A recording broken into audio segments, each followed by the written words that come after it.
Good morning and greetings from the great state of South Dakota. If there's an award or a prize for the person that has possibly come the farthest, I think I'm a contender. I was given the wonderful opportunity by Cindy and Greg and both companies to speak about soil health.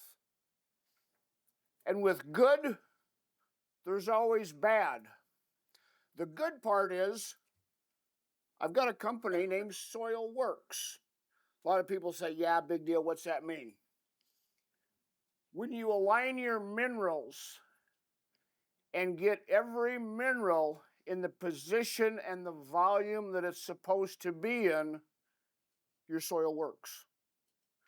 When you align the minerals and get air and food for the microbes in the soil, your soil works.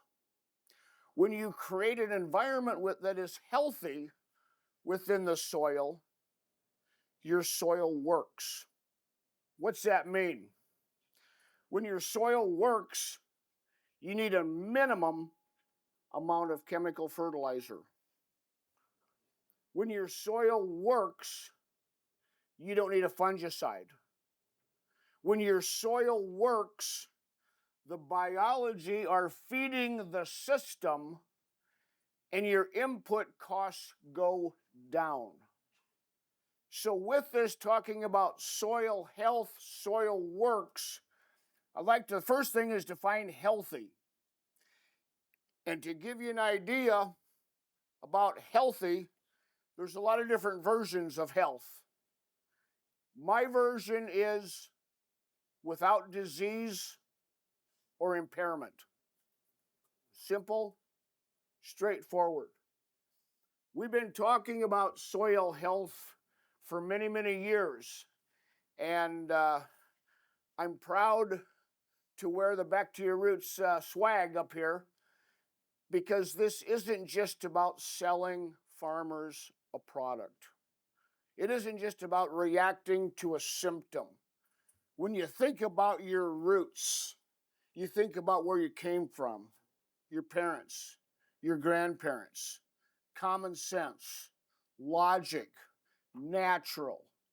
So when you look at Back to Your Roots, it's not just a name. Or when you look at High Bricks Manufacturing, it's a whole different twist that the universities and the big chemical companies aren't talking about. With this, I have a question, and they normally put the poorer speakers up front to get rid of them. So if you need a cup of coffee or some sugar, please get that so we can get through this together. But if I can see a show of hands for all the people, and please hold them high and tall, that this is your first conference this year. Show of hands. Okay, while you're holding them up, anybody that isn't raising their hand, please take a look at who is raising their hand and make a friend. So thank you for that. Now, the reason I ask that is I speak at a lot of conferences and I attend a lot of different conferences. This is my 23rd conference this year. And I know if you do the math, there's been several every day. Point being is this conference is different than any other conference I go to in any state, any country. It's like old home week. There's friendship here. There's honesty here. There's integrity here. There isn't going to be a bunch of speakers up here trying to jam down products down your throat that react to symptoms and don't really solve anything. What we're trying to do is solve problems to get your soil to work so you can have high bricks plants, so you can be more profitable, more natural, and have something to pass on to the next generation. I'm going to be a little bit brutal on the United States universities and academia. And this is the bad part about talking about soil health. The universities, at least in the States, have given us the best information that they got paid the most amount of money to present to you. If there wasn't a company funding them, sending money to them, they didn't talk about it. And a lot of times last week I was in Illinois and Indiana and Missouri, and I had a couple guys come up after the talk, and they said, "You really got a burr under your saddle for the universities." I said, "I do."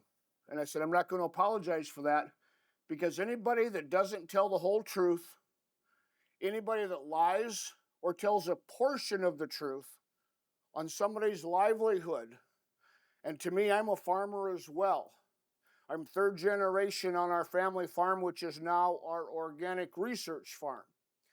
And these universities aren't being forthright and honorable with us, because the information that I'm going to give you today and tomorrow isn't new information. It's information that I got out of books that I put into practice 20, 30, almost 40 years ago that were written in the 1850s. And if somebody can keep a secret from 1853 to 2025 or 2026, I don't think it's just coincidence. There was a plan, and they pushed us down a one-way road.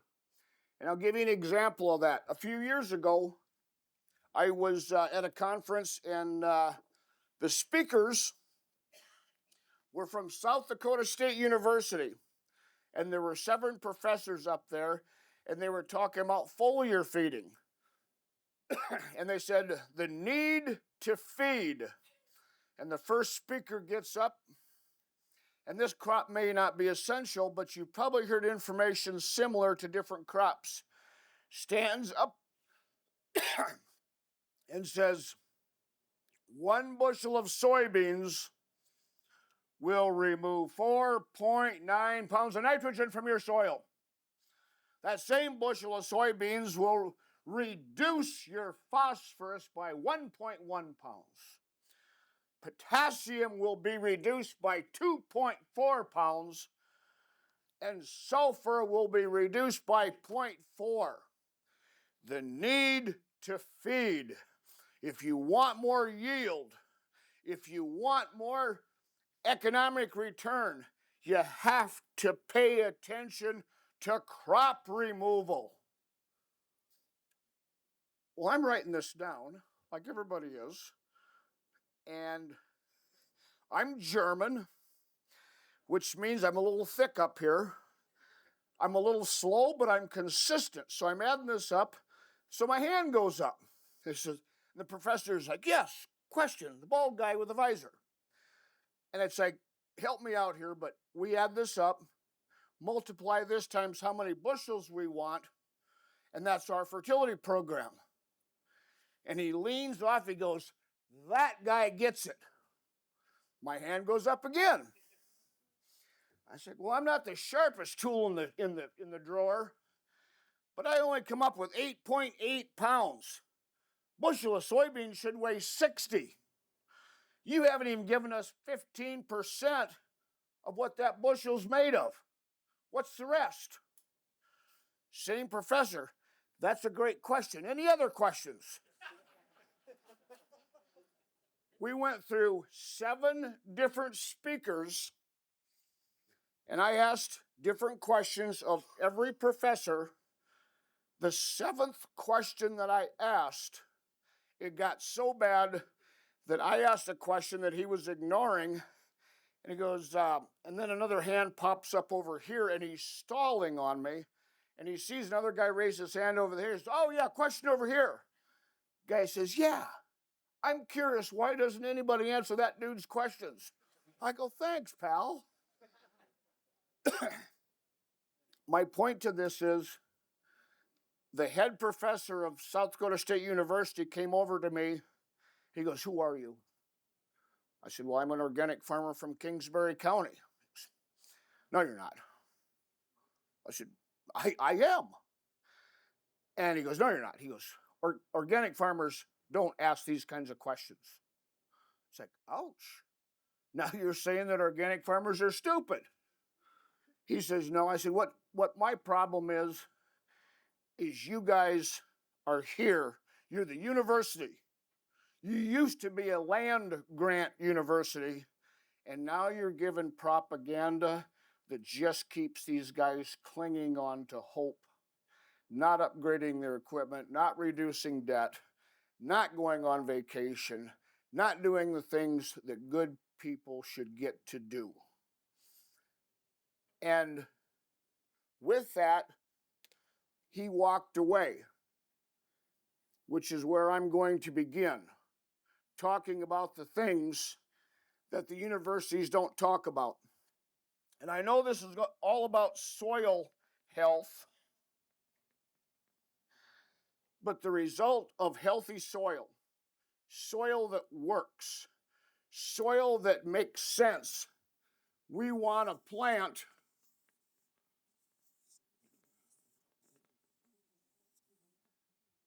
that makes sugar. If you don't have sugar in your plant, you're going to have disease. If that plant can't photosynthesize sugar, you're going to have weeds. If that plant can't make sugar, you're going to have insects. This is the stuff that we've been laughed at for years and years and years. Everything that we're going to talk about is a component of sugar. And we're going to get into chemistry just a little bit. And a lot of people say, oh, I hated chemistry in high school and I hated it worse in college. This is chemistry for smarties. The chemists will say that I have caveman chemistry because it isn't complete or isn't in depth. We're not chemists. This isn't a chemistry class. But we're also going to talk about physics. Physics is energy. We're going to talk about plant physiology, which is this. And when we look at plant physiology, we look at sugar is made up of basically three things. Carbon. There's 6 pieces of carbon that have to be in the soil to make sugar. We need some hydrogen, 12 of them, and we need 6 oxygen. What's my point? Many, many years ago, the professor, Steve Weston, who I nicknamed Merlin, because he's kind of a wizard at solving problems, he started talking to me because I was in the animal pharmaceutical industry, and I was trying to figure out how to have better food or feed to keep livestock healthier. Because I worked for the vaccine and drug companies, pushing antibiotics and vaccines. And it was getting to the point, back before the turn of the century, the vaccines weren't working. They weren't building an immunity. The antibiotics had to be used over and over and over again. And there were more diseases.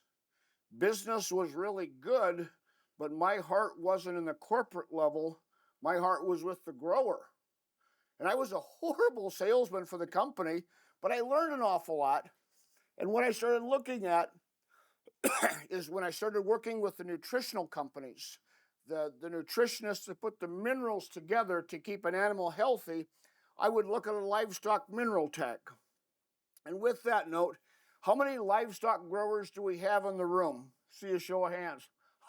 Oh, I love you guys. This is my home turf. And I would look at the livestock mineral tag, and it would show the calcium and the phosphorus and the potassium and magnesium. And I'd talk to the nutritionist. It's like, this is the mineral ratios that an animal needs to produce, to reproduce, to grow, to stay healthy, and to have longevity. They said, yes. So then I looked at the TMR, the mixed ration, the forages, the grains, and I compared them. And everything that was grown was completely upside down from what the mineral tag was. Well, being a smart guy from South Dakota, it's like, what if we grew a crop that nutritionally looked like a mineral tag. This is the information that I'm going to give you. When you look at food, food has to have many different things, but if the plant isn't making sugar, nothing matters. When we look at sugar, many of you have probably seen a refractometer measuring the sugar content of the plant. If you haven't seen this, it's really simple. It's fairly new, so if you haven't seen this, this was invented in the 1860s. The wine industry has used this exclusively for over 160 years. But academia says it's not that accurate. You don't get a good number.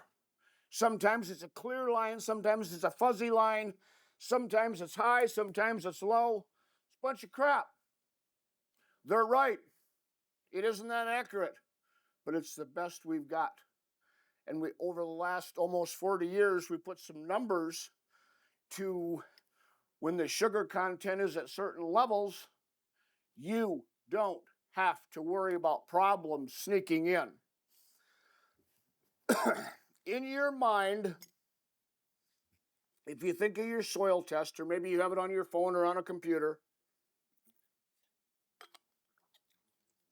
you look at your soil test, and you guys probably have all perfect pHs. And what I mean by pH is on your soil test, pH is one of the things most people look at, but very few university professors or companies explain it. Why? It's an important number that if the pH of your soil is over 7 or under 6, you've got problems. And the further over 7 it is, the bigger the problems get. The lower your pH is, below 6, the bigger your problems are. pH stands for potential hydrogen. Not actual hydrogen, but potential hydrogen. One of the key ingredients in sugar that make up the essence of the plant. In Indiana last week, guy raised his hand and said, "Why would you talk about hydrogen? Nobody talks about hydrogen." It's like, well, here's a little shocker for you. In a healthy plant, there's more hydrogen in that plant than nitrogen. And all of a sudden, I could see him swallow hard. One of those guys with a great big Adam's apple, and he swallows hard. And I said, no, nobody talks about it because it's a game changer for you. It's the environment, it's the feeling, it's the area of expertise that everything works well on. Now, when you look at soil pH, it stands for potential hydrogen. So the higher your pH is, the lower your actual hydrogen is. If you've done a soil test, the pH on there is the first thing we look at that has to be fixed, has to be corrected. Now, when we're talking about potential hydrogen, it's something that they don't want us to know, and they want to keep a mystery. When you're looking at potential hydrogen, if your pH is over 7, if you look at the base saturation of your soil, you have 0 hydrogen on your base saturation if your pH is 7 or higher. What's that mean? Plant can't make sugar. If the plant can't make sugar, you get to buy more fungicides or insecticides or herbicides or fertilizer or reaction to symptom of the wrong environment that can make you and save you more money. If your pH is over 7, you may have people say, well, you got to put down a lot of gypsum or elemental sulfur or Tiger 90 or sulfuric acid. You're short of carbon. Carbon is the number one thing that each and every one of us have a deficiency of, because this is what we sell in the crop every year. Between carbon, oxygen, and hydrogen, out of every bushel or every ton, this makes up the majority of what we're selling.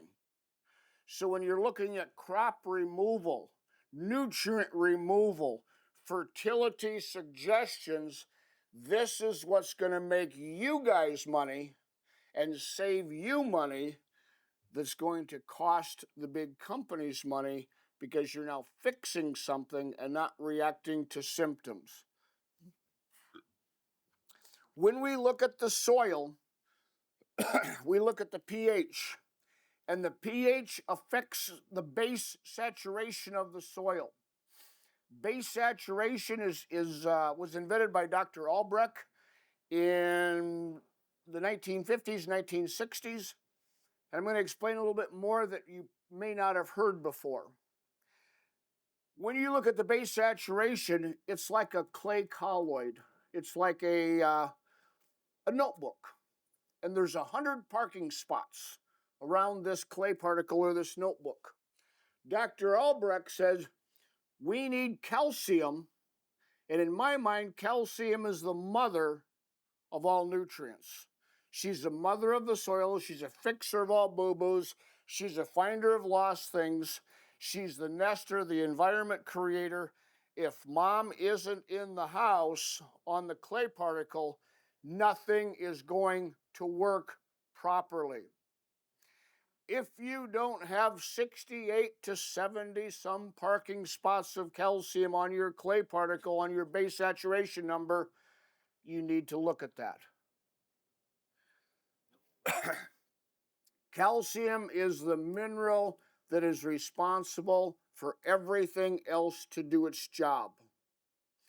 So if you have 68 parking spots on there, you've gotten to a certain point of success.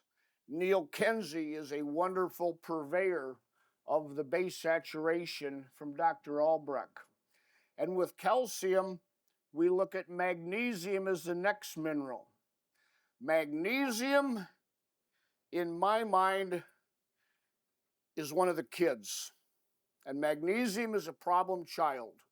And if children got mineral names, my brother would have been named Magnesium.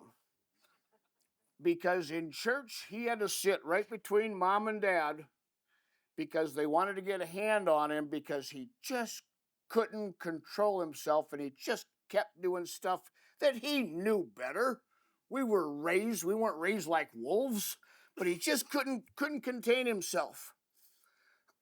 Magnesium, when it's in excess, 15% base saturation, 18% base saturation, 20, 22, 24, 28. Magnesium is one of the electrolyte minerals, and it electrically hangs on to nitrogen.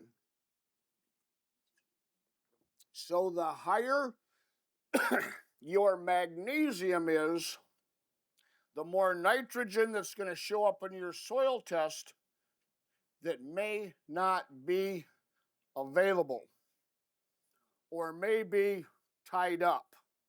You probably have heard that from a salesperson or a consultant or a PCA or a field man. Every element has to have availability.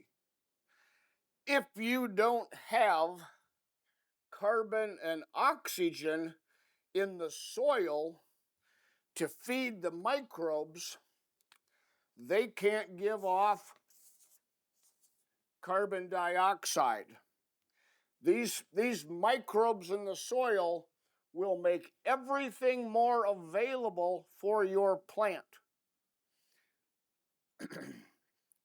if we've done some videos in the past, one of the videos, Dr. Dykstra and I were talking, and we were talking about microbes, and we're talking about CO2. And many of the professors in the no-till organization would say, don't till your soil, fellas. You will lose all of the CO2 out of your soil. And then a few years later, they said, boy, don't till your soil. Don't you till it. Don't you till it. Don't till that soil. You'll lose all the CO2. This is a sad thing. CO2 is 1.5 times heavier than air. Tilling your soil, you will not lose your CO2. It has to be exhaled up.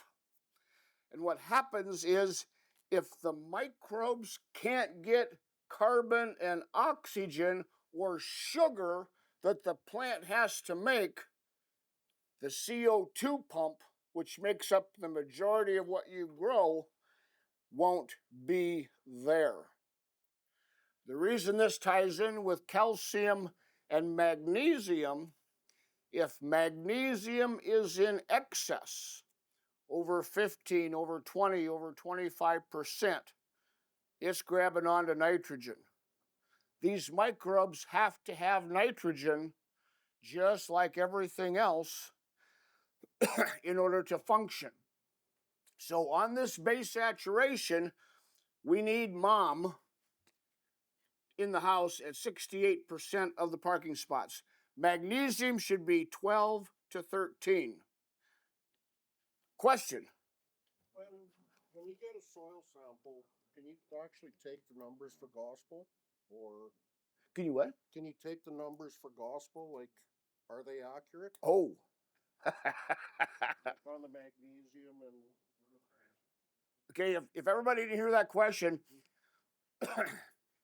and thank you, great question. When you take a soil test, can you take those numbers for gospel? What do you think? Yeah, probably not. Point being, and that's a great question. Merlin, our old professor, he would say a soil test is a set of numbers that are precisely ambiguous. It's like, the heck does that mean? He would say the minerals are there, but it doesn't mean they're available. And with that, hailing from the great state of South Dakota, there's another company down there, Ag PhD, the Hefty Boys. Maybe you've seen them on TV, you've heard about them. They're talking the exact 180-degree opposite of what we talk about. And when they talk about soil testing, they used to say, well, you need to soil test your field in 10-acre grids. And then it went down to 5-acre grids. And then it went down to 2-acre grids. And now they're saying 1 acre grid. It's like, oh my gosh. From what we have found, a soil test every now and then is a good idea. Is it gospel? No. Is it a ballpark decent idea that kind of gives you an idea which direction? Yeah. On our farm, we only test every 3 or 4 years. And we test the worst, and we test the best. Keep your checkbook in your pocket as long as you can, because I don't know about you guys, but down in the States, the farming economy is just a little bit tough. Prices are low, and there isn't a lot of money left at the end of the year. So when we look at this, it's a guide, it's a suggestion, it's a ballpark, and we're going to get into some exact numbers today and tomorrow, how you can have tools that to test your soil to see how healthy it is, and add that in addition to the soil test. Did I answer your question? So kind of a political answer, but it's not the do-all, end-all, be-all. And I will get into that more tomorrow on that orange sheet. Magnesium in some soils, you guys probably don't have this problem, but maybe one of your neighbors may have a low pH, a pH under 6. If your pH is under 6, usually from a 5 to a 5.5, you're going to have a deficiency of magnesium. You may have only 6% or 7% magnesium. This normally happens in sand.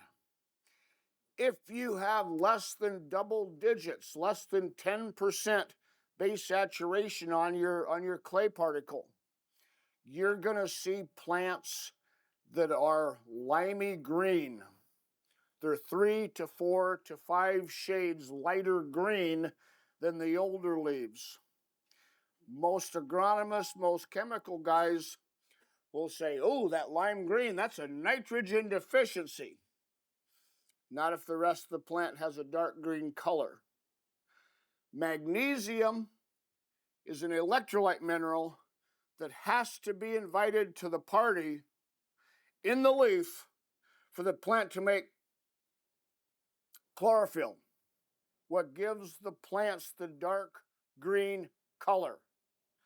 If magnesium is in abundance and there's no air in the soil, you may have a deficiency, or if your pH is below 6, 5.5 or so, and you don't have double digits, less than 10% base saturation, you're going to see these limey, light-colored leaves that nitrogen doesn't fix. You have to be in that 10 to 12 to 13 to 14% base saturation of magnesium in order for the plant to make sugar. Going down the list of minerals, potassium is the next mineral that Dr. Albrecht says we want 2 to 5% of potassium on the clay particle. And this is where a lot of the agronomists have taken this out of context, and it's hurt a lot of growers. What I mean by that is Dr. Albrecht did a lot of work with this. He worked with annual crops, with row crops, with perennial crops. He also worked with tree crops. If you have a tree crop, you're growing wood. And if you have wood, you have bark. And if you have bark, you need more potassium. In the wine industry, in the apple industry, in almonds, pistachios, plums, any tree crop, you need more potassium.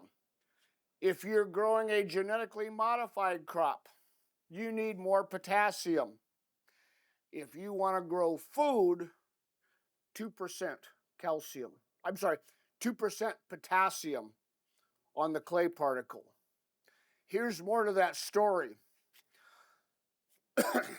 When a plant is setting its roots out into the soil, it's looking for calcium, it's looking for phosphorus, it's looking for carbon, it's looking for all the goodies.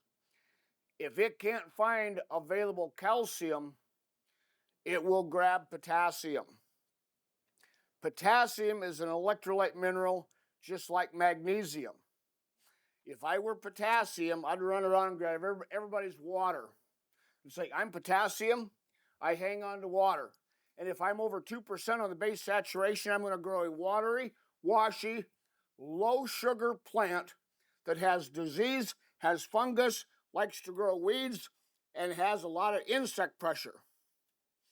When calcium is being needed, if the plant can't find the calcium, it will grab potassium as a horribly poor substitute. And excess of potassium grows weeds. To get back to beating on the universities a little bit, maybe they don't do that up here, but the professors down in the States will, when asked about a weed, they'll stand up and take a big deep breath and they'll say, A weed is just a plant growing out of place. Okay. What we have found, a weed is a mechanic. A weed is a scout. A weed is a repair plant that's trying to fix something. It's not growing out of place. It's growing exactly where it needs to. And guess what we find one of the biggest deficiencies where weeds grow? Huh. Coincidence? No. My point being, if anybody has ever been lucky enough to run a line trimmer or a weed eater, you're trimming grass along a building or a fence. And all of a sudden you hit a dandelion or a thistle and you get sprayed with water. Just a light mist. That's because the weed is trying to get rid of some of the excess potassium that some jackwagon told you to put out in your field for excess. If you are and no judge, if you are a no-till farmer, you will eventually have too much potassium. And I'll tell you why. And I'm not a big fan of no-till. If it's working for you, I'm your biggest fan, but please watch your numbers if you are a no-till.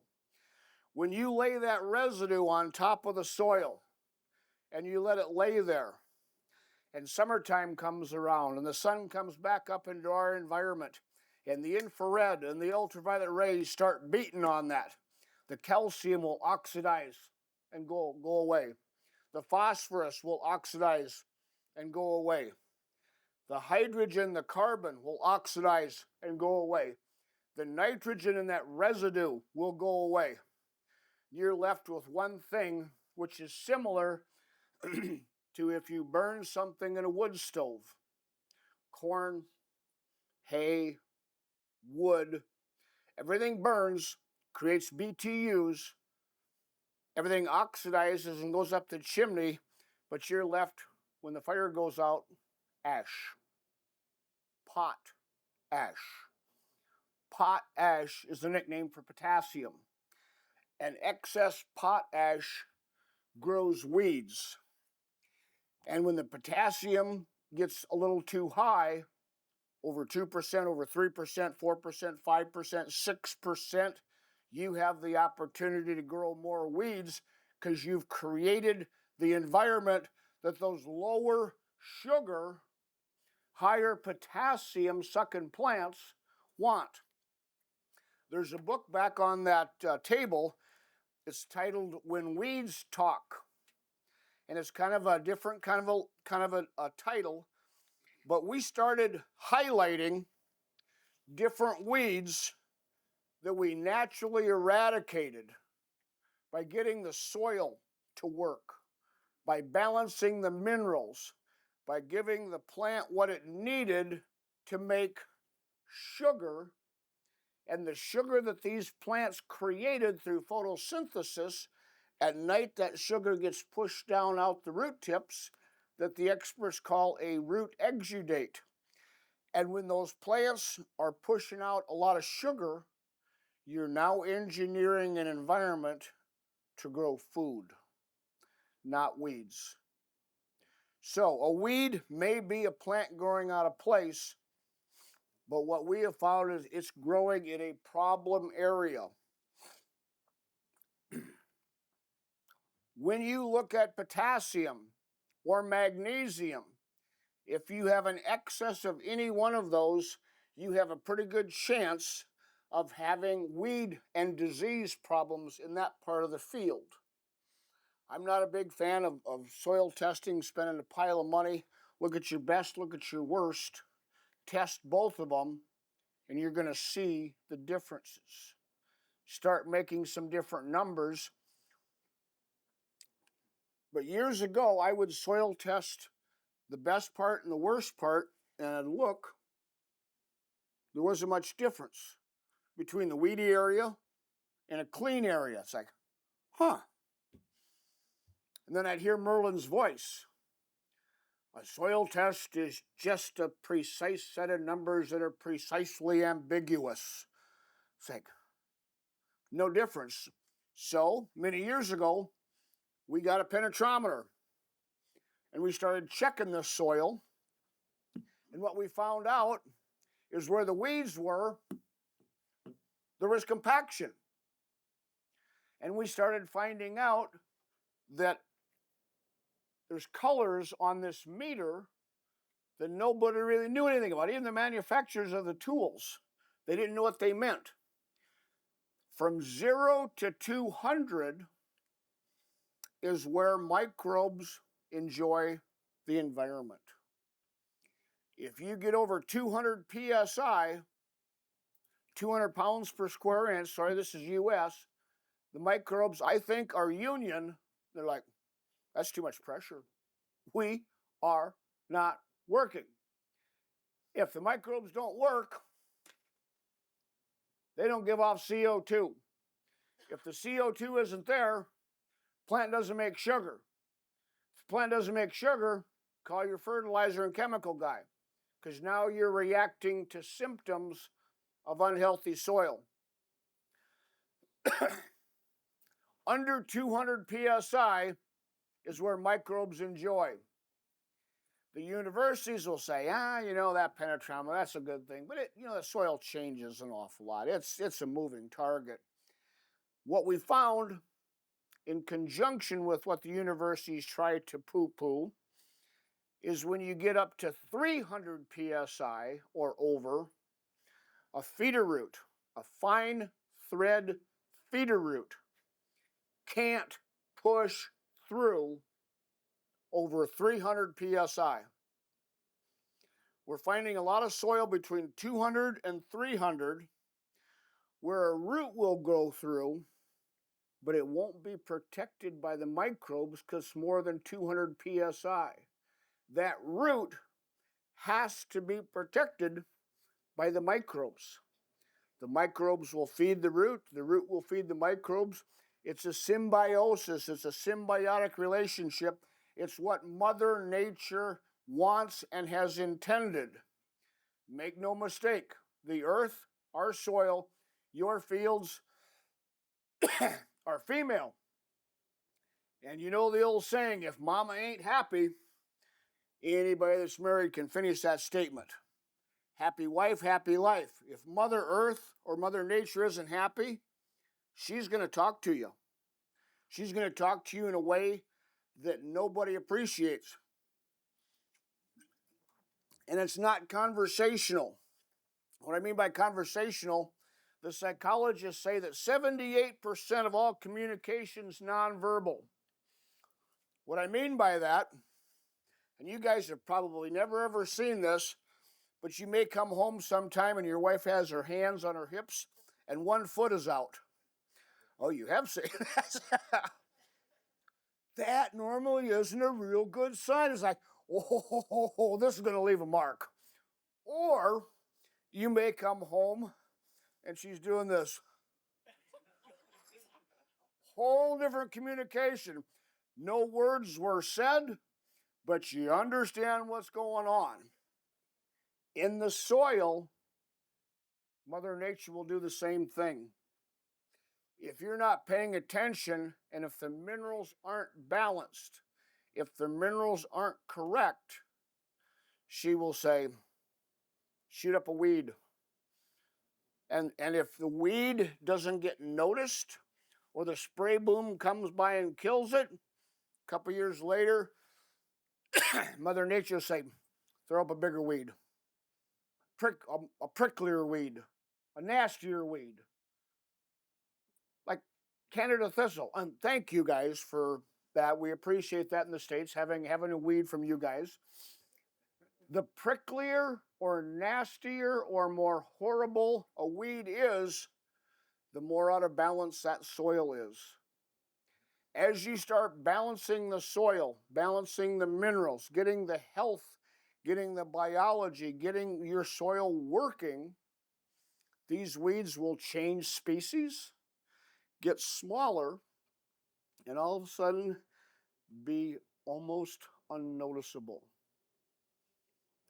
You got to be under 200 psi for microbes to be happy.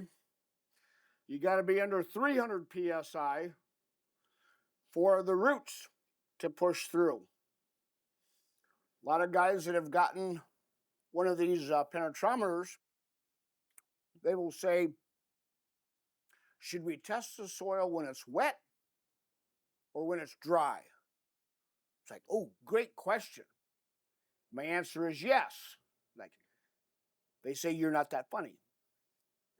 When you test the soil when it's wet, it's normally soft and mellow.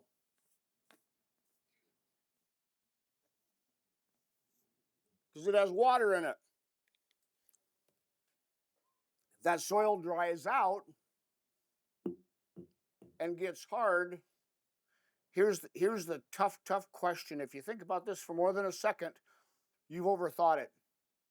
What's the difference between wet and dry soil? Water. If that soil gets hard and crusts and clumps and lumps and clods, you have a hydrogen and an oxygen deficiency in that soil. And if that's happening, the hydrogen, your pH is probably over 7, you have a lack of carbon. Carbon is something that the agronomists don't talk about. There's an entire science that's dedicated to carbon. Organic chemistry is the study of carbon and everything it hooks to. Carbon is the essence of life. They don't tell you to test for it, because if you don't know how deficient you are, they get to sell you more stuff. Many times what we find is it'll be soft when it's wet, it'll be hard when it's dry, and we'll dig up roots, and we'll see a root that will grow, and it'll be a nice sized root, and all of a sudden it sizes down and gets smaller. That's normally where that soil was wet, and the root pushed through because it had water, and when it dried out, pinched it off, and now it got smaller. That is affecting the flow of nutrients, which reduces your sugar content, which allows you to buy more chemicals and have more problems, make less money, blah, blah, blah, blah, blah. Getting the pH right in your soil test is crucial. If you're above 7 pH, or if you're below 7 pH, 6 pH, I'm sorry, if you're below 6 or above 7, you're in one ditch or the other. 6.4, 6.5 is the pH that everything works the most efficient on. If your pH is below 6, look at putting down calcium and magnesium, dolomite. If your pH is below 5, 4.5, please take a look at aluminum. Aluminum is another mineral that nobody talks about. Greg Moline has become probably one of the foremost experts on aluminum toxicity. Here's my version, South Dakota style. This clay particle is made up of aluminum silicate, aluminum and silica. If your soil has been whipped and spurred, the plant or the microbes have pulled the silica away, and now aluminum is pissed. And aluminum is an electrically active guy. And he's the guy in the bar that starts the fights and provokes everything. Aluminum is problem. And aluminum has a girlfriend, silica. If silica isn't in the soil, aluminum will cause ruckus. It will drop the pH, it will tie up nutrients, it will make everything unavailable, It will make your life a living hell until aluminum gets his girlfriend back, silica. Silica is the thing that you have to look at if your parts per million of aluminum are over 300, 400, Greg?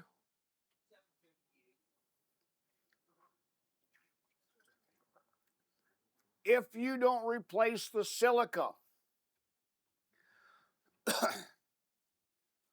the silica and the aluminum are the foundation or the footing underneath the base saturation. There's layers to this. The aluminum and silica have to be present to start your base saturation. If you're over 300 parts per million of aluminum or higher, under a 5 pH, nothing will work unless you put silica out there first. Once you get silica back to aluminum and they've got a relationship going again, now they form the clay particle that you can start building on. The base saturation is the foundation. Most people, when they talk about the base saturation, they think it's a do-all, be-all, end-all. Oh, I have 68% base saturation of calcium. I have 12 to 13% base saturation of magnesium. I have 2% potassium. Says, we're perfect. No. It's just the foundation and the footing. Along with this, we've got 68 parking spots of calcium. We've got 12 to 13 parking spots of magnesium. We've got 2 parking spots for potassium, sodium, Na, 1 to 2 parking spots. That's all you need. A lot of the university professors will say you got to have more salt. A genetically modified crop needs more salt and sodium. This comes in with the heartbeat. What we're looking at with this soil, and we'll go over and give more exact numbers tomorrow on this, but you got to be under 300 psi in order for roots to prevail and to grow where they want to. And make no mistake, if you don't have a good set of roots, you don't have a good top. The roots are all about everything. If your roots aren't right, nothing else is going to work. That's why I appreciate wearing the swag. Back to your roots. It's more than just a name. Over 200 psi, the microbes are union. There's like, we're not working. It's too much pressure. If the microbes don't work, you don't get CO2, plant can't make sugar. The final box on your soil test for the base saturation is hydrogen. And hydrogen should be anywhere from 8 to 9 to 10%, or 8 to 10 parking spots on the clay particle. Now, here's where the soil test is precisely ambiguous. The base saturation, they take all the numbers off your soil test, and this is a computed value. It's a calculated value. When they talk about CEC, all of these are cations that can be exchanged on and off. If you got a high number, 20, you got heavier soil. If you got a lower number, 10, you got sandier soil. They're giving us a lot of numbers that are kind of important, but aren't as important as what they would want us to believe they are. Get the basics right. Calcium, magnesium, potassium, sodium, and hydrogen. If, and you guys probably don't have this, but if one of your neighbors has a low pH, under 6, they may have 30% hydrogen. They may have 40% hydrogen. It's out of balance. Everything has to be in a formula, in a recipe, and the base saturation is the foundation. It's the starting blocks. It's everything to build off of. If your aluminum and silica aren't there, you won't get the clay particle. If the clay particle isn't intact, you're not going to get the base saturation. If the base saturation isn't intact, you're not going to build sugar. Questions, comments, or concerns so far? Oh, we got one right there. Excuse me. Yeah, no worries. Is there a soil analysis which actually checks for silica in the soil? Like, is there a lab which actually tests for it? Or do we just go off saying aluminum, it's high, so there's no silica? Like, how do we go about this? Great question, thank you. The question was, is there a test for silica? And I'm going to have to ask Greg on that. Can they test for silica, Greg? Well, there's only one lab in the state, Thornton Lab is the only accurate silica lab in the state that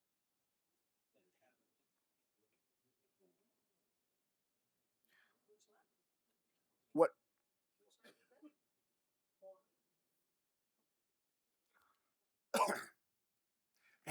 If you don't know Greg, I am so sorry. What we have found is a lot of these minerals are calculated values. And what we have found is, and I didn't know if Greg had seen anything, but I'd never seen silica on the soil test. You won't be able to test for it, but if your aluminum is excessively high, if your pH is excessively low, and if you have an obnoxious amount of hydrogen on your clay particle, pretty good chance that you have excess aluminum or a deficiency of silica. So what we're looking at and what we're trying to do everywhere we go, we look at what is the cheapest, easiest fix to get progress. So many companies say, well, we got to sell you this, we want to sell you this, we want to sell you that. If you fix it right, then you can build on top of that. The basics are what we're going through right here, which are above many of the companies' agronomists that you may have dealt with. The companies that you've worked with in the past, if they haven't given you this information, it's not their fault. The universities have withheld a lot of this information, I think, for financial reasons. There's still good people in the universities, but the system seems to be a little bit flawed for money. So as we're looking at the soil, this is checking respiration. Is the soil breathing? And part of tomorrow, we're going to go into respiration and weather. Now, you don't have to be a meteorologist to understand a little bit of weather. Just like you don't have to be a chemist to understand what sugar's made of.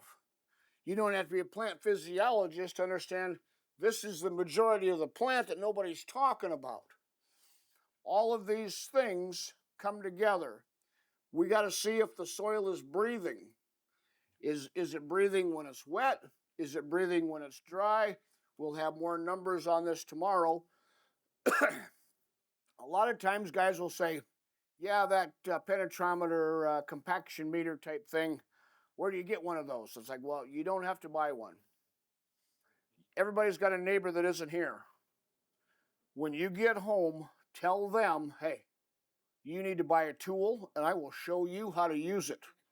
If you got 3 neighbors, you don't have to buy a thing. You work together. Nobody neighbors as much as we used to, but this will tell more information than what most soil tests will. I've been in fields where guys have done stacked maps where they do their chemical application and they put a GPS map down. And you guys would probably do this with your fertilizer, your starter. Everything gets mapped, and then your yield map is mapped on top of that as far as your yield. I will go out into the field and I will tell them where bad spots are. And I'll hand this to the grower, and there's 2 different tips. One is for beach sand, the big one. The smaller tip is for dirt. which most everybody here is going to be using the smaller tip. And I'll say push down until you hit 200, or push down until you hit 300. And while they're doing that, I said, I'm going to grab a sand shovel and I'm going to dig up some roots. And the roots will tell us the exact same story that this does. So while they're going around and I can see them out of the corner of my eye, everything's hard. And I says, you probably picked a hard area. I said, move out a little bit more. It'll probably get better. So they'll go over here and they'll go over here and they'll check here and they'll check there. And they're checking everywhere and they're like, holy crap, everywhere I check is hard. I said, check to see where you're seeing 200 PSI. And I dig up a plant, and it doesn't matter what the plant is, corn, wheat, small grains, soybeans, alfalfa. I will dig a plant up, and at this depth, what I dug up, you'll see the roots go lateral. The roots and the plants are telling us it's too much pressure. We can't push through that. If they can't push through it, there's nutrients in there that aren't becoming available. You're not harvesting the full potential of your field and your soil. So getting the soil to work, number one, you got to make sure it's breathing. Number two, this is an EC meter. This is something that is misconstrued by the universities as well. They will say, this meter tests salt and sodium. And they're right.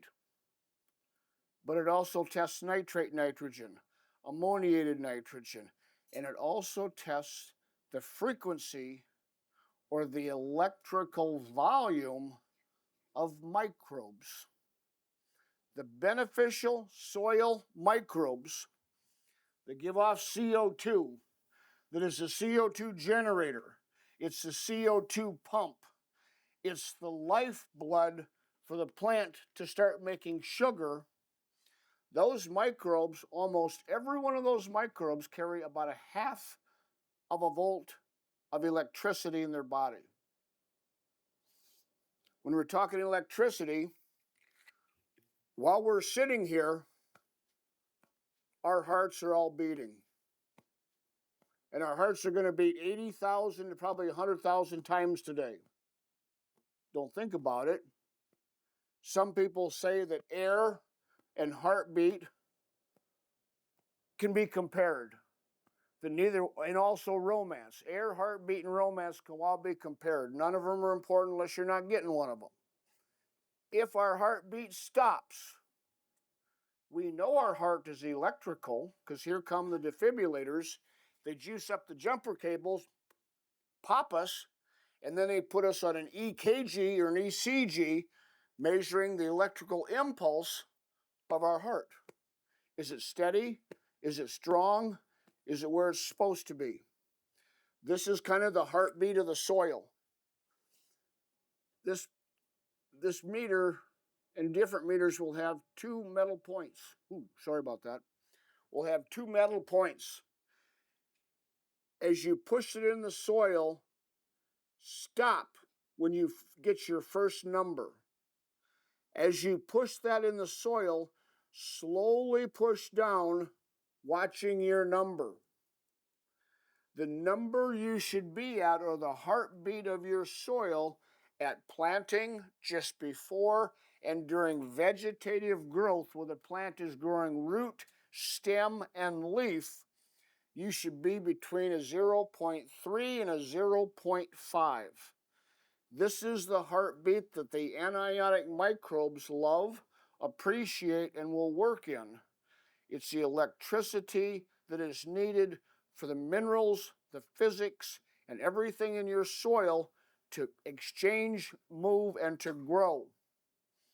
If you're below that, and you're a chemical farmer, you may need a little bit of ammonium sulfate or some urea, something with some salt in it. Salt will jump this number up. If you get too much salt, the microbes, being union, will say, oh, We're not working. Way too electrical, way too political in this environment. But a 0.3, 0.4, 0.5 is the electricity needed from planting or from first emergence up to reproduction. Reproduction being silking, tasseling, flowering, blossoming. And as people get older, they realize reproduction takes energy. The plant thinks so too. What was a 0.3, 0.4, 0.5 now needs to be a 0.6, 0.7, 0.8, 0.9, and we've even heard reports that some of the better parts of the fields were a 1.0 or even a 1.1. In most cases in the US, when you get over a 1.2 or a 1.3, the microbes shut down. You will see no energy. So if you're looking at your soil, if you got a bad spot, if you're close to 1.0 or higher, it's too much electricity. They're getting. This EC meter is the heartbeat. What we find in many cases is most problems, and think about your own field, most problems do not happen in the first stage of growth. When that plant is growing root, stem, and leaf, there usually isn't as many weed problems, or there isn't as many insect problems. Here's why, is when a plant is growing vegetatively, it's got its leaves out, it's got its roots in the dirt, it's making sugar and everything's happy, and every day that plant makes sugar, it takes some of that sugar and pushes out the root tips. The experts call this a root exudate. The more sugar that plant can push out the root exudates, the more raw ingredients the microbes have to make carbon dioxide. They have to have carbon, they have to have oxygen in order to make carbon dioxide. When they are partying, when the EC is a 0.3, a 0.4, a 0.5, and when you're under 200 psi, it is literally a party in the soil, and they're huffing and they're puffing, and that plant is now doing the carbon cycle, which is what they used to teach in 8th grade. At reproduction, question, yes? On the EC meter, when you're checking in crop, how close do you go to the plant? Oh, Far close. God, I'm glad you're here. How close do you check with the EC meter to the plant? I am so glad you're here. Thank you. What do you guys think? Now here's the other thing.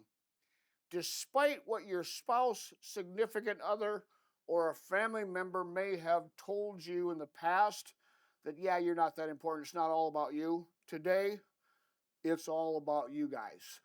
So no matter what you've been told in the past, this is all about you. So with that, it's all about the plant, it's all about the EC.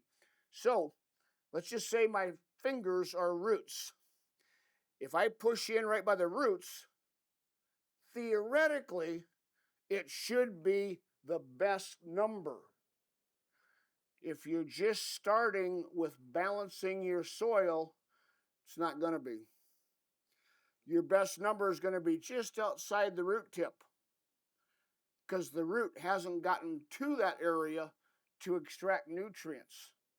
So depending on your soil, if you're just starting a soil health program, your best number are going to be outside the root zone. That makes sense?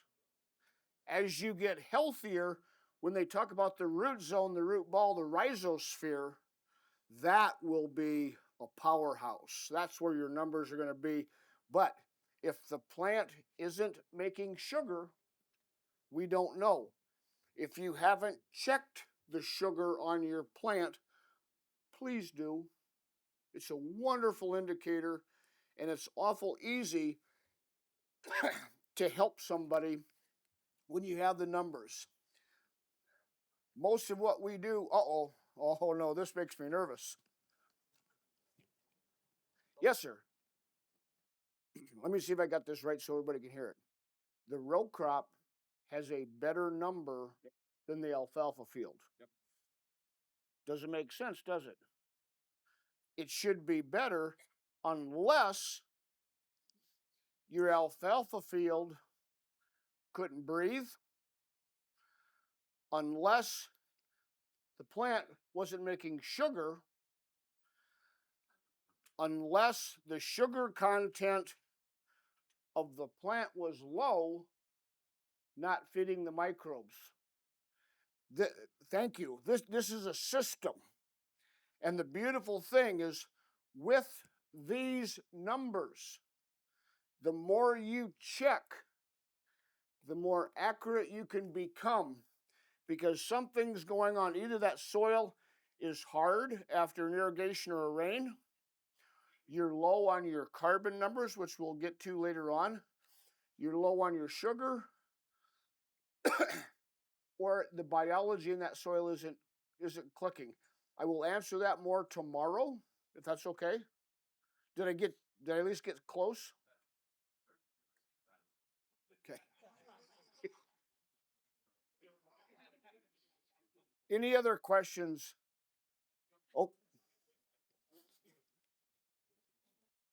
the question was, what do we do for a high pH? Thank you. You're a little ahead of me, but I'll try to pick up the pace. In the soil, and here comes some chemistry. In the soil, you have microbes. These microbes, number one, they have to breathe. That's where available calcium comes in. That's our calcium that Lauren was so fondly speaking of. The grams of the wiffle dust per acre. How can it do it? You got to open up that soil because you probably don't have air. If you can put some sugar, some brown sugar, some humus, some humate, some humic acid, different forms of carbon, talk to your guide, but get carbon along with the calcium to open up that soil. And I don't know if everybody's going to be able to see this, but once that soil opens up, the microbes give off CO2. This CO2 is heavier than air, and when it starts accumulating in the soil, it has to be volumetrically pushed up before it can come into the leaf, the stomata, the cells, and that starts the carbon cycle. Before that, when you have CO2, the microbes partying, reproducing, making it happen, and all of a sudden you get a rain event, water, CO2, and H2O form carbonic acid. Carbonic acid is Mother Nature's pH stabilizer if your pH is too high. Carbonic acid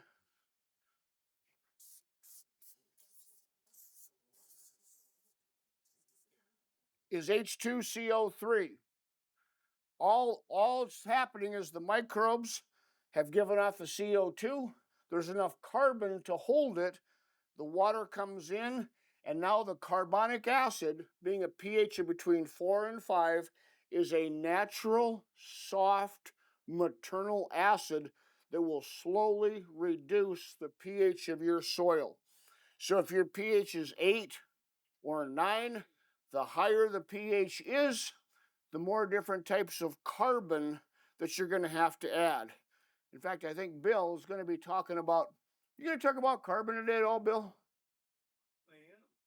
Awesome.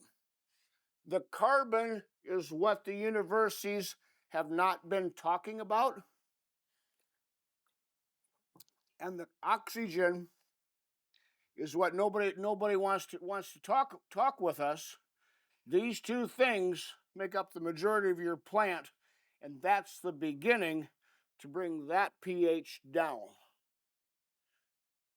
Did I make sense? Okay. Yes, sir. Oh, you got the mic. Nice work. There we go. Maybe. There we go. So I guess ultimately due to the cost of synthetic fertilizer and to maximize production, we've been pushed towards variable rate fertilizer. Just wondering if what your take was on, like you touched on 10-acre crafts or 10-acre areas and soil testing. Just wondering what your take was on, because we're currently doing variable rate on our farm, but just wondering your expert opinion on that. Everybody hear that? Commercial fertilizers. Tell me if I'm going to answer this. This is, and thank you. That's a wonderful question, statement, comment. Most of the fertilizers that are commercially sold have salt and sodium in them. This salt and sodium will show up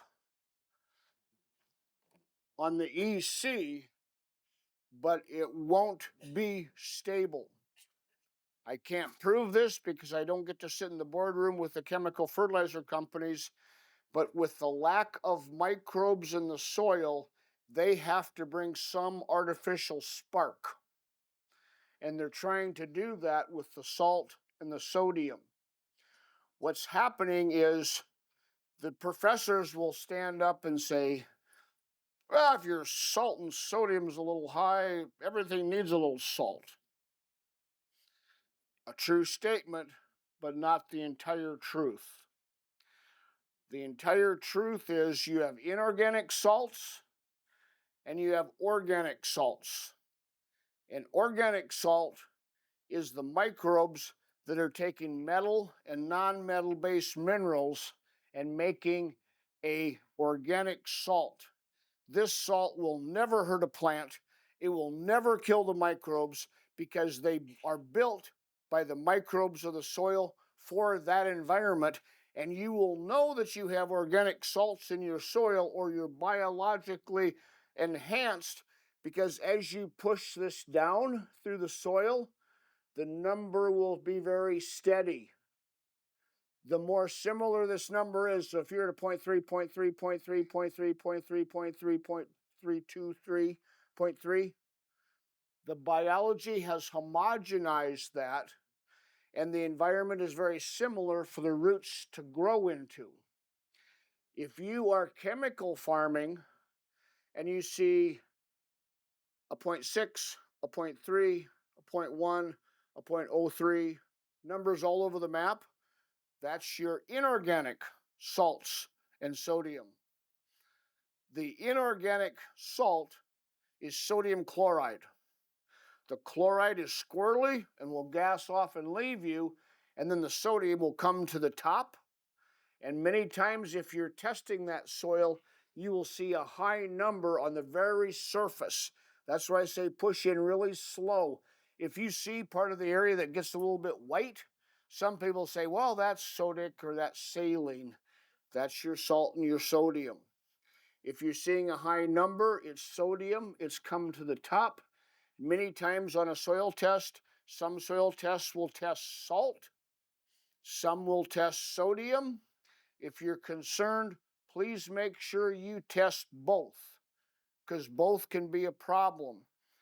As you bring life, biology, Mother Nature's happiness, get the life going with the microbes, getting all this to happen, the need for your synthetic, normally high salt fertilizer will go down.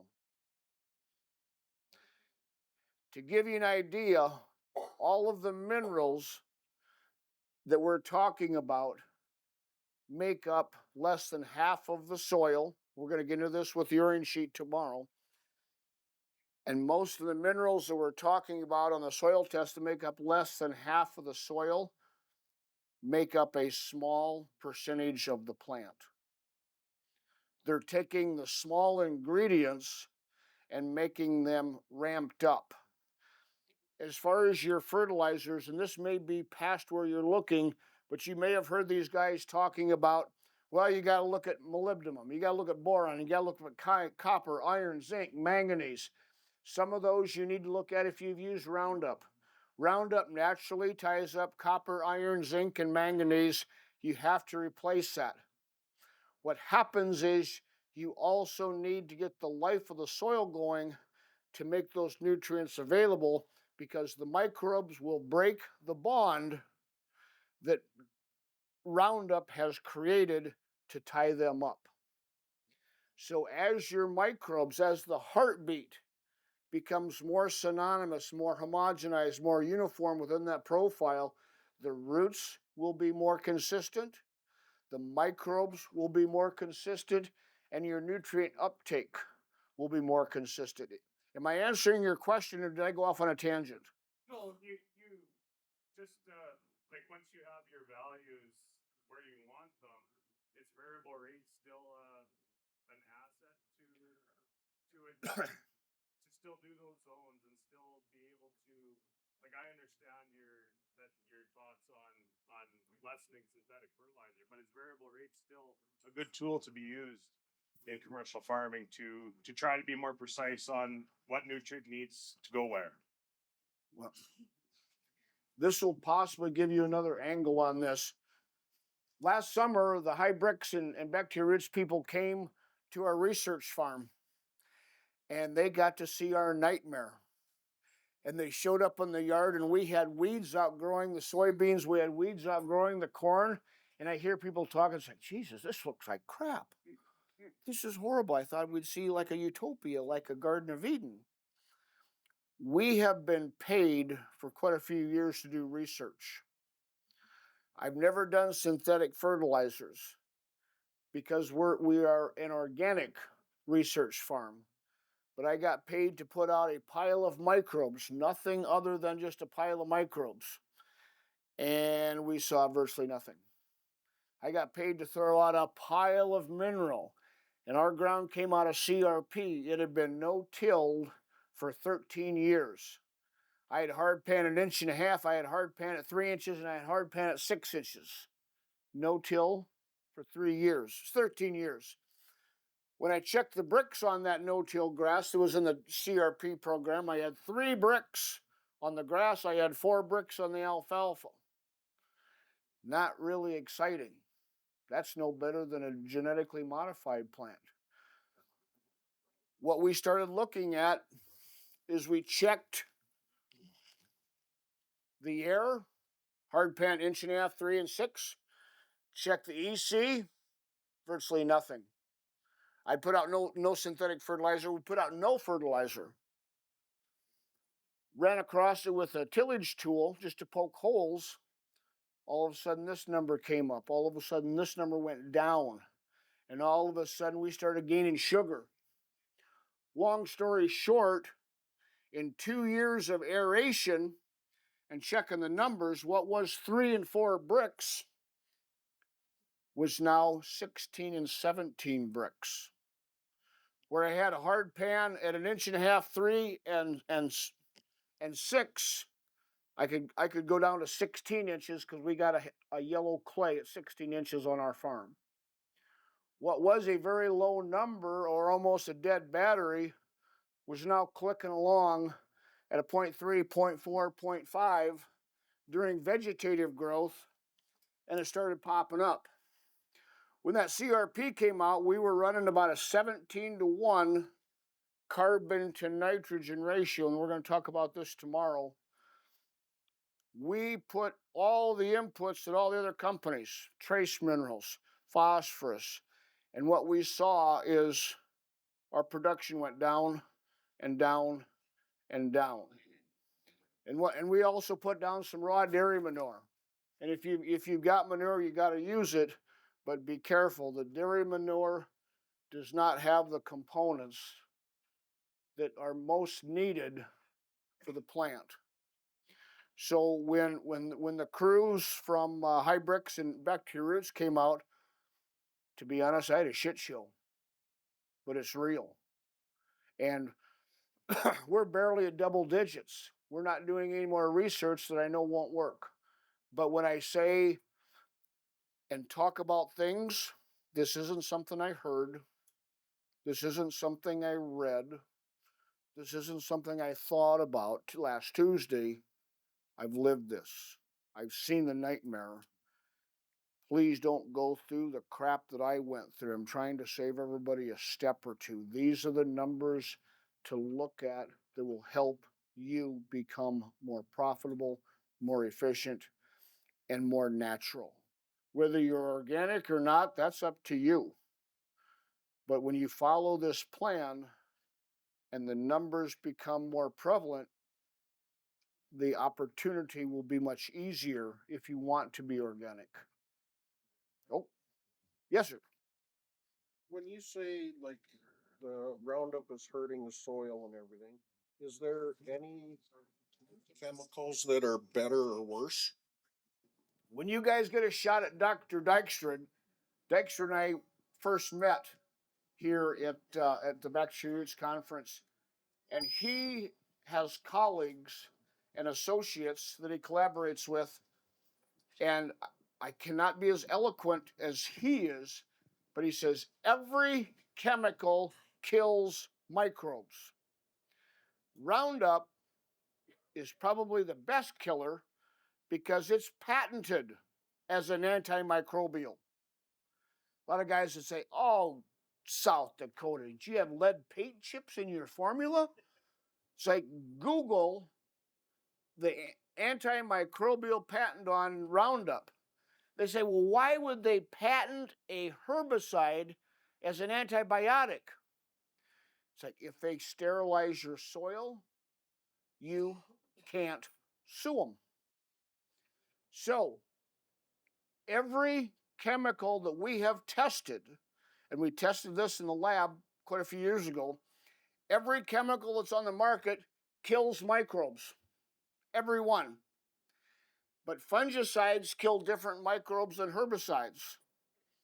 Fungicides and herbicides kill different microbes than insecticides. So if you're using all the sides, you're doing a really good job of killing your microbes in the soil. So no, we haven't found any, not saying they're not out there, but we have found no killicides, fungicide, herbicide, insecticide, that don't kill soil microbes.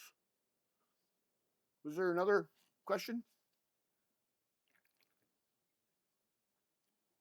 Can you hear me? Oh, well, there we go. Okay. Yeah. So the EC, I don't think that's working well.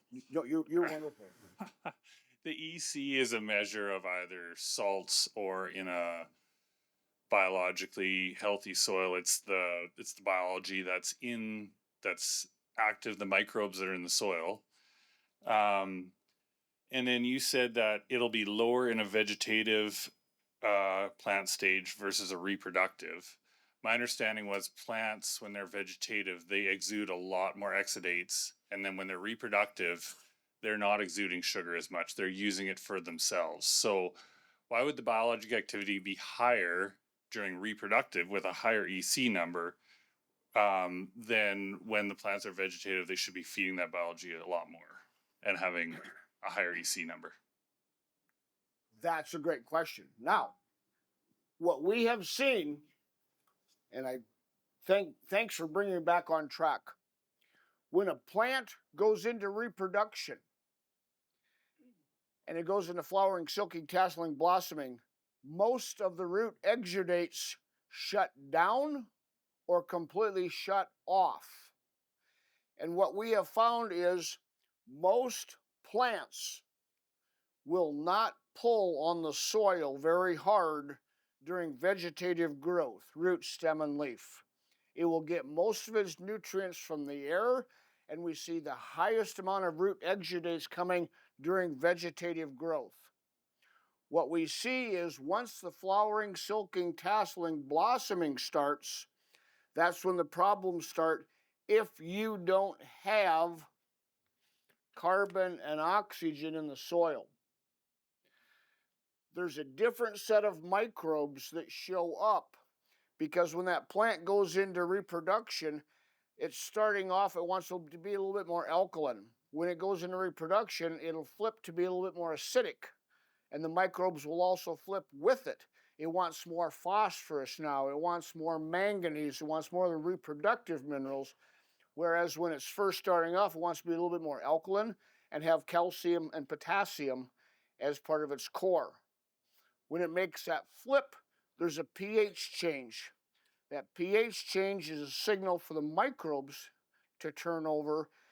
And I don't know if they make more energy or if they need more energy, but the carbon in the soil becomes a drastic measurement of success at reproduction. But what we found is when everything is in the right environment, the microbes will create a healthy environment. Now that healthy environment, and we'll talk more about this tomorrow, but that healthy environment needs to be 20 to 1, 22 to 1, 24 to 1 carbon to nitrogen. You normally won't see the numbers pop up until you get over 20 to 1 carbon to nitrogen, but we'll give more of those numbers tomorrow. Am I answering your question or am I dodging you? Yeah, you've given me some explanation. Yeah. I don't feel like I got you 100%. I missed something. Well, I just like is the EC is the amount of activity that the microbes are. That's a measure of the activity of the microbes. The EC can be a measurement and is a measurement. I'll back up and I'll try to do better. Thank you. The EC meter measures a band of electrical frequencies that nitrate nitrogen, ammoniated nitrogen, ammoniacal nitrogen, salt, sodium, many of the minerals vibrate in. When you have that vibrational frequency, the energy can be measured from many different things. So when we're checking, we don't exactly know what we're testing. And that's where I say the more consistent that number is, the more biological it is. If, and in most cases, you will see the number go down after reproduction. Have you checked and seen that? Have you seen it go up? Ah, something to look forward to. Is that am I explaining it any better or am I just babbling? Yeah, no, I'm getting it. Okay. Any other questions? We got about 10 minutes left. Yes, sir. Uh,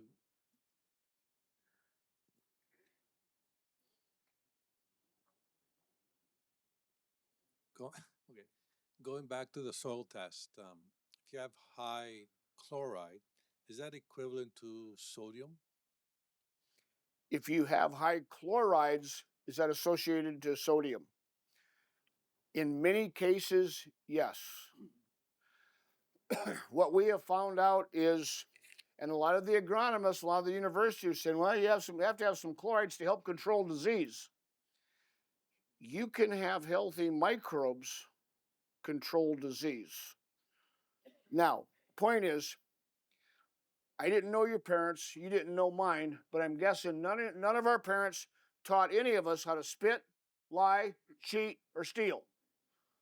But we all went to school and figured it out. Somebody taught us. What's my point? Even though in a good environment bad things happen, but the more you create the good environment, everything will get better on its own. So the microbes will actually take that chloride. It's like, oh, we don't want this. And they'll digest it, break it down, and turn it into something else. The microbes are the fixers of the soil. So chlorides, yes, have probably come from a salt. The sodium left it, and it separated. Would they come also from synthetic fertilizer? We want you on film here. Would that chloride, would it come from synthetic fertilizer? Quite possibly, they will be coming. They probably didn't come in the rain. Now, if you spread manure, if you buy manure or spread a neighbor's manure, they normally force feed salt in chickens, in animals, so that salt will make them thirsty. And if an animal gets thirsty, it'll eat more, drink more, eat more, drink more, gain more, produce more. So, in many times, if you're getting manure from a commercial unit, there's probably going to be excess salt and/or sodium in that. But that's just one of the things to watch. Yes, sir. Good. Nice to see you again. Well, it's good to see you, young fella. Oh, you got a microphone right there.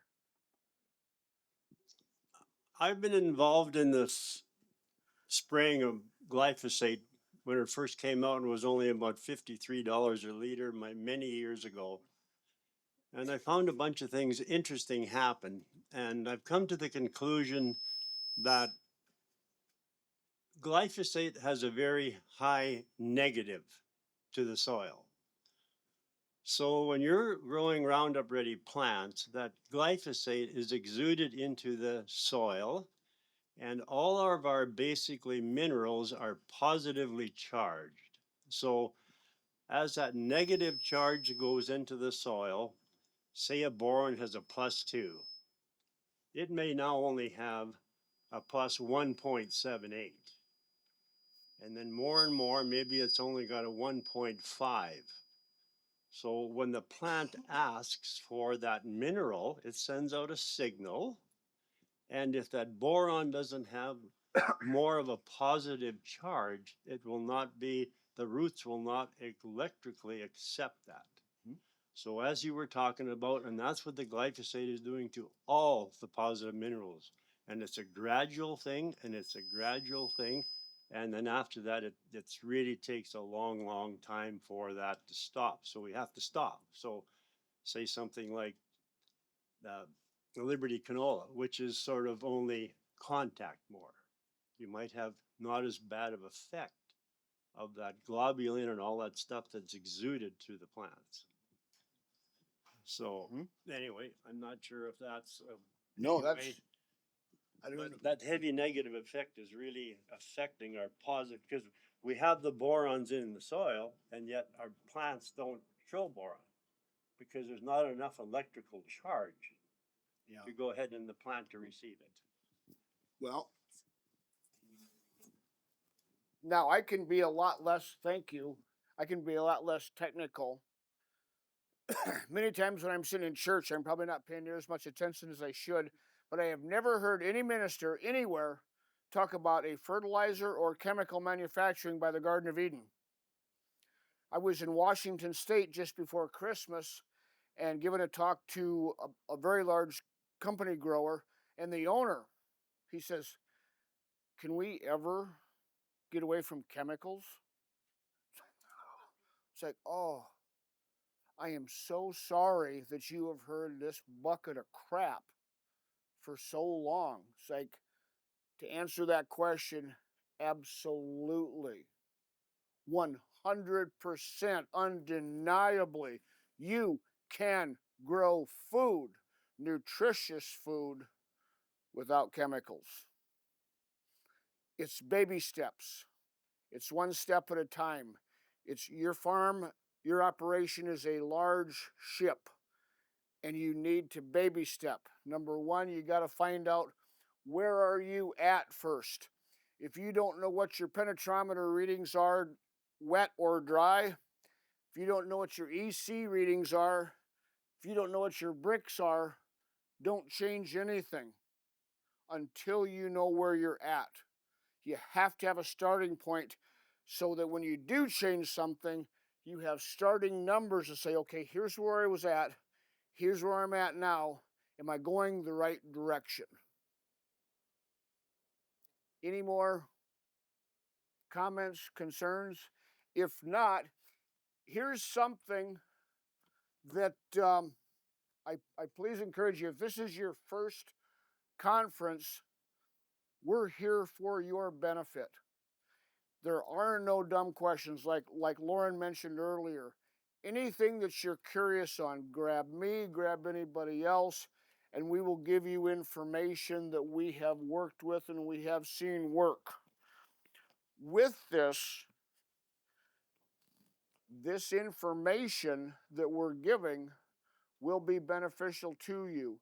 So I think they've got me on for scheduled tomorrow or maybe today, but this is just the first session And we started off broad, and we're going to start bringing it down, and getting closer, tighter, more accurate, so you can have absolute numbers and say, that's what this is what this should be, and you can become a better crop consultant.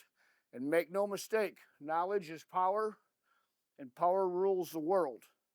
And the more knowledge you have about your operation, the less susceptible you will be to somebody else's propaganda or information. So with that, I appreciate your time. I hope this first session has been valuable. Thank you.